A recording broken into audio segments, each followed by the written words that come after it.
listening to Big World Network.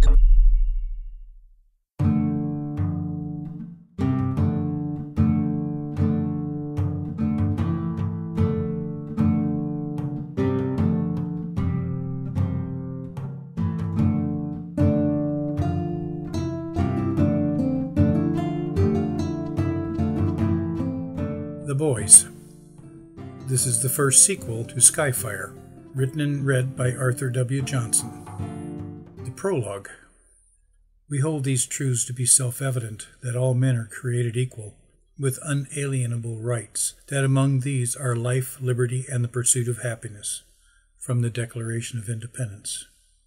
70 years ago, our fathers brought forth to this continent a new nation, conceived in liberty, and dedicated to the proposition that all men are created equal. The Gettysburg Address by Abraham Lincoln. Episode 1, written and read by Arthur W. Johnson.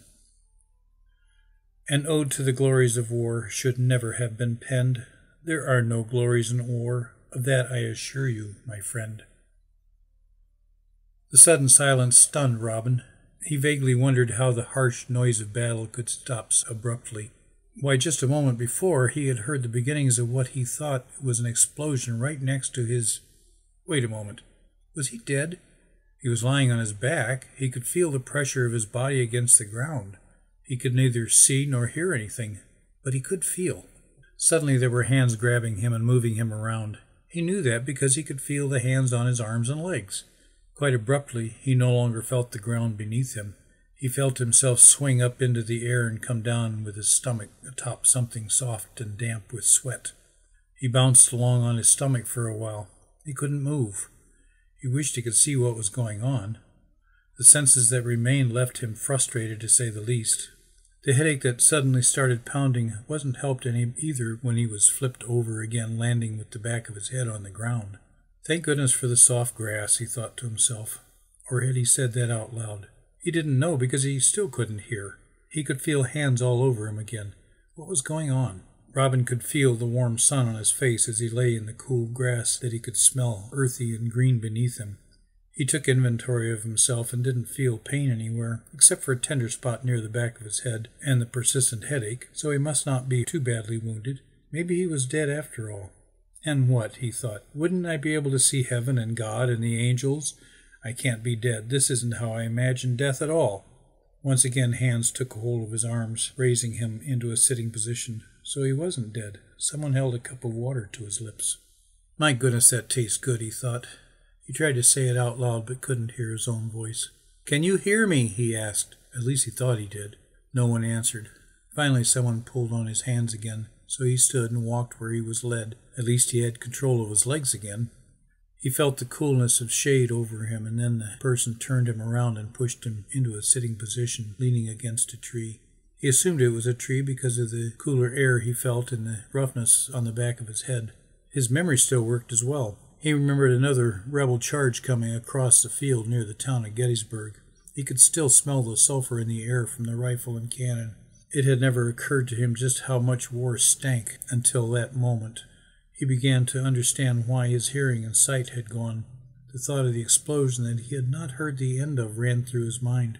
Of course he was suffering from a concussion. If he could only tell someone, they could skip him and take care of those who were bleeding. He called out, but no one responded. Had he been moved so far from the battle that no one could hear him? It frustrated him. But he had seen enough after 2 years of war to know that there was a good chance he would see and hear again. He sat for a long time under the tree. He seemed to have lost the concept of time in this new state. Someone again took his left hand, fitting it around the edge of a plate. With all his concentration on his external senses, he hadn't realized that hunger had caught up with him. He smelled the stew that was usually served for the evening meal, and it smelled better than it ever had before. Someone put a spoon into his right hand, and he began feeding himself, grateful that someone had remembered him. He thought he had said thank you, but he didn't know what came out of his mouth and what didn't. When he thought he was done with the stew, he cradled the spoon with the base of his thumb so that he could feel around the plate, checking for any bits of stew that might have gotten away. Satisfied that the plate was clean, he set it and the spoon aside on the grass and leaned his head back. He felt someone take his hand, and he started to rise, only to be pushed back down. Then he felt his hand being turned palm up and spread flat. A finger drew an arc around the outside of his palm, then lifted. Then it traced down the middle of his palm and abruptly to his left.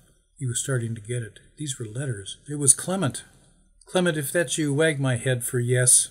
A hand came down on the top of his head and moved it from front to back. "So you can hear me then?" Again his head was wagged for him. "Brother, I can't see or hear right now." Clement took him into his arms in a brotherly hug, and Robin knew everything would be okay. Though they were not remotely related, they had been raised by Robin's father as brothers and thought of themselves as such. They were the same age, but that was where the similarity stopped.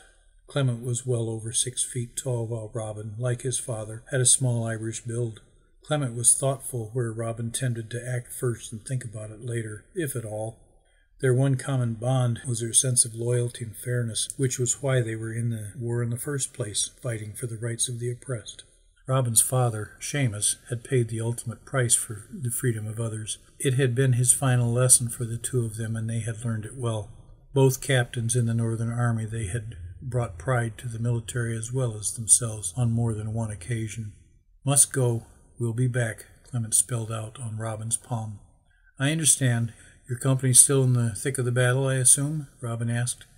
In response, his head was wagged for him. He felt the sudden void of Clement's departure, but he knew he would come back when he could. At least they each knew the other was okay. Clement fired his Colt revolver until it was empty, then picked up a rifle that had been dropped by the young private when he had taken a ball in the chest. He aimed and pulled the trigger, but nothing happened, so he reversed the rifle and used it as a club on the charging rebel just before the bayonet grazed his ribs. Only a flesh wound, he thought as he swung the rifle at a second man. While he had time to reload his pistol, his mind harkened back to the day he had swung a tree limb and knocked his birth father into the Chicago River. He couldn't think about that right now. He needed all his concentration for what was going on around him. Between the burnt powder and the stink of men losing control of their bowels as they were slain, the field of battle had begun to reek. He wondered how anyone could want to fight a war. It was ugly and brutal, to say the least. He wondered why some of the greatest writers of all time had made war sound so glorious. Had they never seen war up close, or had they simply observed it from the distant hilltop, as he had often seen people doing the past 2 years, a distance that prevented them from smelling and hearing death? What form of entertainment was that, and to what kind of people? Oh, he pitied the minds that were capable of deriving pleasure from battle. War was an illness, of that he was sure. But what other choice was there when men felt they had the right to enslave other men? Papa had taught him that. Not the father he had slain, but the one who had raised him and nurtured him, the one who cared about how the world and everyone in it turned out, the one who taught him about the beauty of the mind and the written word. That was the man who taught him that thought could be a strong force in the world. Of course, it would take more than thought to avoid a bullet. He stopped daydreaming and realized that he had emptied his Colt without knowing it, and there were more dead rebels laying in front of him. It was amazing what the mind could do on its own. He opened the cylinder and dumped out the empty casings, glad he had a handful of loose bullets in his pocket for the fast reloading. The rebels were not going to give up easily. It had to be nearly noon, and the battle had raged around him since sunup.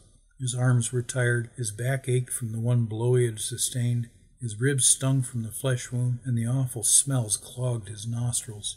He had hunkered down behind the wheel of a deserted cannon to reload, and he stayed there for a moment to catch his breath. 2 of the enemy charged past him, giving their famous yell, oblivious to his position. He raised his pistol and silenced them. He hated turning into a killing machine, but he hated the war even more. If he could help it end sooner, then it was for the better. He just wished the day would end so he could get back to Robin. The medical people had told him that his brother had a concussion causing the deafness.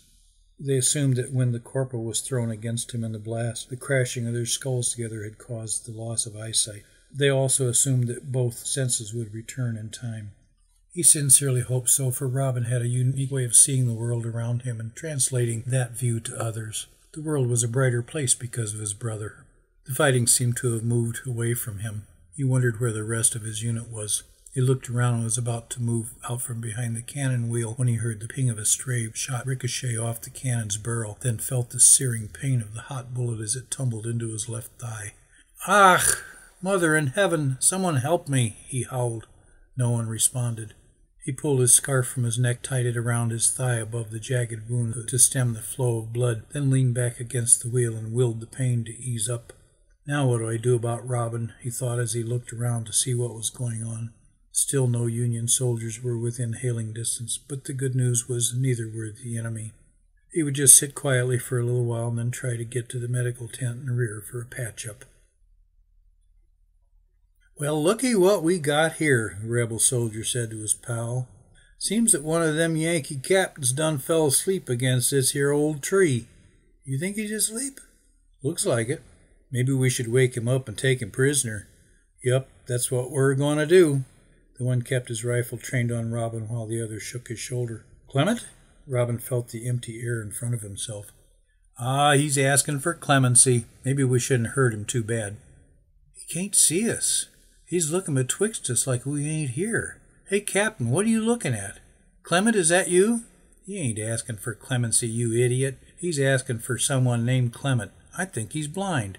"Deaf, too. He ain't answered your question yet." "Hey, you!" he shouted right in Robin's face. Robin reacted to the hot breath on his face and reached up, but the rebel soldier pulled back and he again grasped air. "Clement, wag my head for yes if that's you." The soldier smiled at his pal and wagged Robin's head as instructed. "Seems like we got us a willing prisoner. I'll bet he'll follow wherever we lead him." "Woo-wee, the colonel's going to be proud of us for this'n. We might maybe get some points, but I don't know how proud he'll be. After all, he's blind and deaf." He took Robin's hands and coaxed him to stand. They led him away toward the rebel lines and to their colonel, who was usually found in the rear, safely away from the fighting. "Put him on that wagon. It's headed for the prison at Danville with those stolen Yankee supplies," the colonel said. "Yep, he's going to like Virginia," the one captor said to the other. "It's a regular pleasure palace down there." They both snickered as they helped Robin onto the cart. "Oh, good, a ride. Now I won't be stumbling around any more," Robin said. "Thanks, Clement. Are you coming?" The rebel soldier took his head and shook it for no. "I'll see you later then, brother." The two rebels looked at each other with mild surprise as the wagon moved away. The lead shot had been extracted from Clement's leg and the bleeding had stopped. "What do you mean you don't know where he got to? He was in your charge." "I'm sorry, sir," the young orderly said. "There were way too many wounded for us to keep up with to worry about one man who wasn't injured." "He was injured, just not bleeding. If I could get up and walk around, I'd go find him myself." He thought a moment and then added, "Did anyone think to look for him before you moved the medical camp over here?" "I don't know, sir. I didn't. Maybe someone else did. I'll ask." "Thank you. I would appreciate it." He lay back on his cot and said a silent prayer for Robin's safety.